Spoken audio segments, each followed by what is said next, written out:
Lumayan ngeden ya. 0 sampai 100 luar biasa sekali. Hanya mampu dituntaskan dalam waktu. Halo guys, welcome back to CVT Indonesia. Bersama kami, Reza Rever.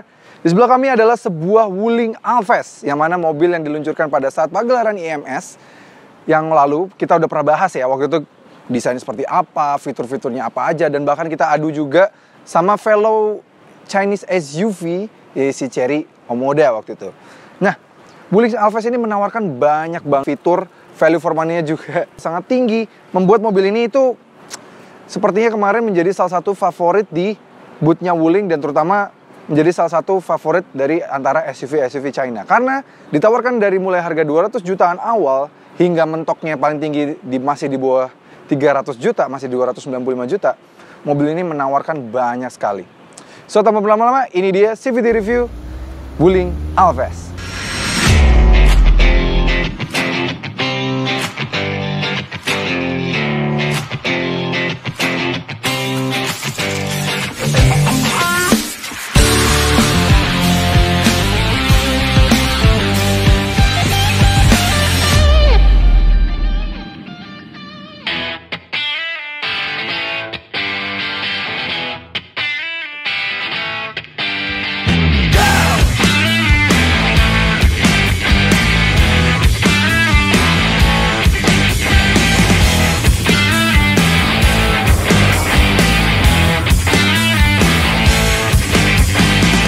Oke, mungkin untuk kalau secara detailnya, kalian bisa nonton videonya ada di sini.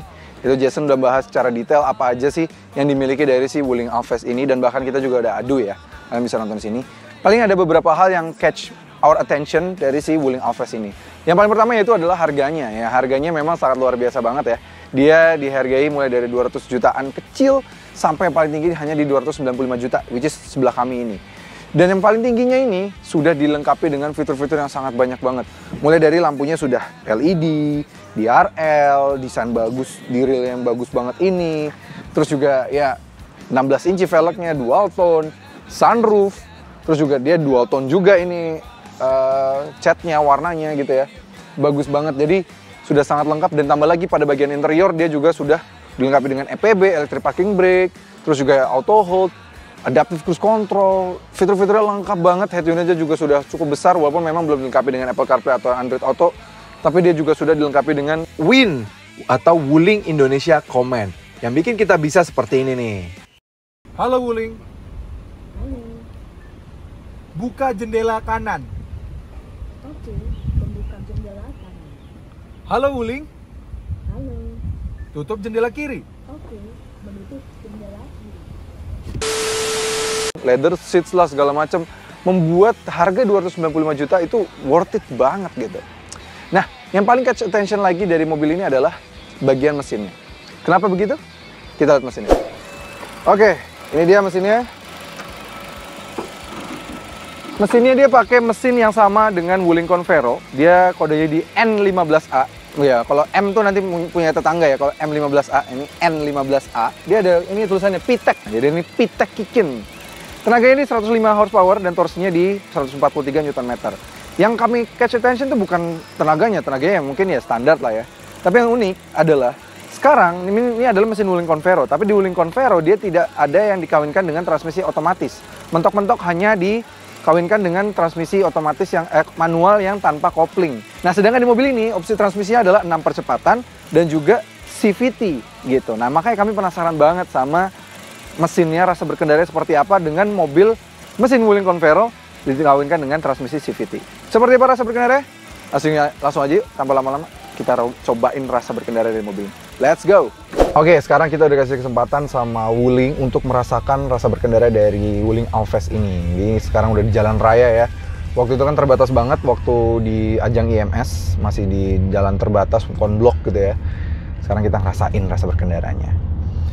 Jujur, first impression adalah posisi duduk pastinya lah ya.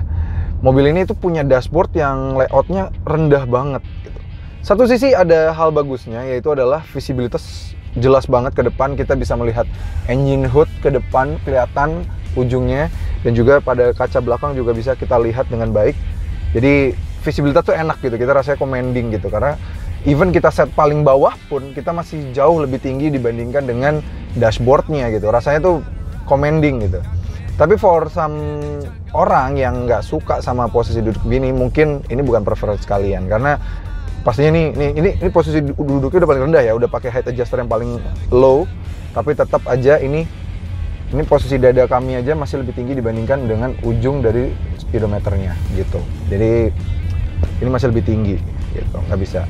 Ditambah lagi juga memang kalau untuk pengaturan setirnya dia belum bisa teleskopik, jadi kalau ingin mendapatkan posisi duduk yang paling pas itu belum bisa benar-benar kita dapatkan di sini. Karena kalau misalnya kita bermundur ini agak jauh, masih agak jauh. Tapi kalau kita maju ini agak ke depan gitu ya.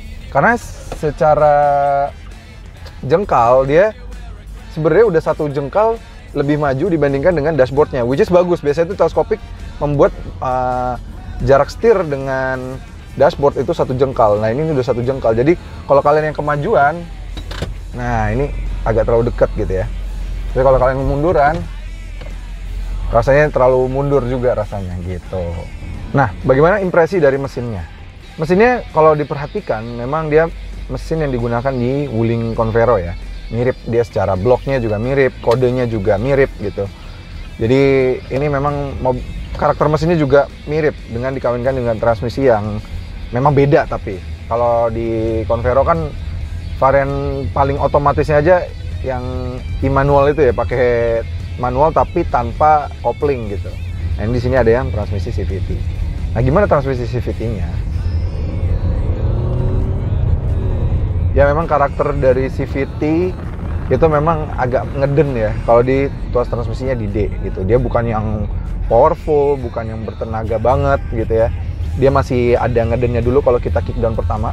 Tapi once ter-deliver, somehow surprisingly dia lebih responsif malah dibandingkan dengan misalnya kayak kakaknya ya. Kalau kayak kakaknya itu kan si Wuling Almas gitu, dia kan cenderungannya dia lebih agak ada turbo lag-nya sedikit karena kan pakai turbo gitu ya. Nah kalau di sini tuh nggak terlalu kerasa karena dia memang naturally aspirated gitu. Jadi bagus, CVT-nya membuat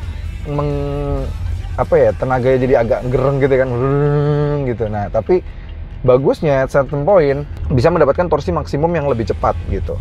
Nah, bagaimana karakter dari bandingan suspensinya? Ini lumayan lembut ya.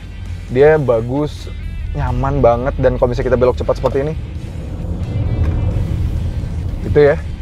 Itu tuh steeringnya udah lebih better lah dibandingkan misalnya kalau mobil-mobil China yang terdahulu ya, awal-awal tuh kan memang punya problem dari steeringnya yang sorry to say EPS-nya agak fake gitu ya. Ini udah jauh lebih responsif gitu. Misalnya kita gas, ngeden, tapi setirnya sekarang udah lebih oke. Nah nih kita dikoreksi ya sama lane keeping assist ya. Jadi memang mobil ini sudah dilengkapi juga dengan fitur safety yang cukup banyak. Jadi meskipun dia sudah dilengkapi dengan fitur safety, terus juga sudah transmisi juga sudah baik gitu ya, tapi rasa berkendara tetap enak. Dia nggak yang mengganggu lah. Tapi memang kalau bisa ditingkatkan lagi, seharusnya bisa ditingkatkan lagi. Tapi at least nih setir balik, rasa berkendara juga enak, dan uniknya dia juga bisa men-scan lawan dari jalan kita tuh ada di sebelah mana gitu. Misalnya nih, ini di depan kita ya, ada mobil di tengah, ya mobil di tengah gitu. Tapi kalau mobilnya di samping, mobilnya akan ke-scan berada di samping kita, di speedometer tuh, mobil di samping kita gitu. Jadi bagus, dia udah bisa men-scan mobil di depan kita. Nah, bagaimana dengan sistem adaptive cruise control, lane keeping assist, forward collision mitigation, dan lain-lainnya? Kita coba aktifkan ya cruise controlnya. ACC-nya udah on, kita set dari 22 km per jam saja juga sudah bisa. Sudah bisa kita coba juga di tes. Memang kemarin belum bisa kita coba ya, dan lane keeping assist-nya juga udah bisa di scan segala macamnya. Jadi ini mobil lumayan canggih, apalagi harga termahalnya masih di 295 juta, di bawah 300 juta. Menurut kami value for money banget sih. Nah, bagaimana dengan performanya? Coba kita rasakan ya. Akselerasi 0-100 dari mobil ini. Let's go. Oke, kita mau tes dulu akselerasi dari mobil ini. Apakah dia menarik? Kita lihat aja. Kita matiin dulu traction control. Udah fully off. Transmisi di mode S. AC kita matikan. Oke.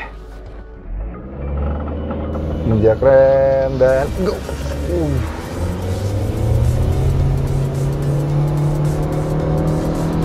Ya.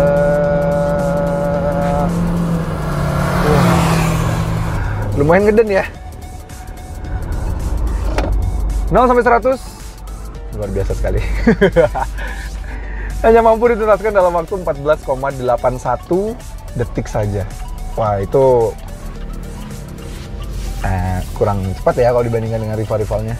Tapi kalau kalian memang mencari mobil dengan performa tinggi, terus juga keasikan berkendara, bukan di mobil ini. Mobil ini yang ditawarkan adalah sebuah value for money, dan fitur-fitur yang ditawarkan juga lengkap. Jadi memang membuat mobil ini sangat worth it banget untuk dipilih, karena memang ya dapat sunroof, adaptive cruise control dan segala macamnya.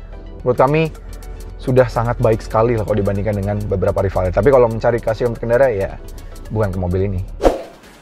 Oke, jadi gimana kesimpulan dari rasa berkendara Wuling Alphest terbaru ini?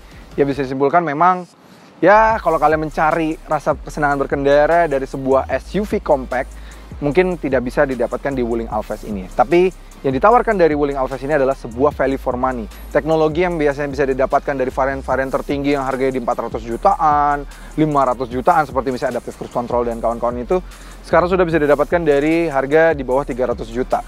Bahkan ya kalau kita misalnya ingat ya, kelasnya race yang mana satu kelas di bawah mobil ini aja yang punya adaptive cruise control dan kawan-kawan itu, harganya sekarang udah tembus 300 juta ke atas kan. Tapi mobil ini menawarkan fitur-fitur tersebut dengan harga dan paket yang jauh lebih terjangkau, tambah lagi udah punya sunroof.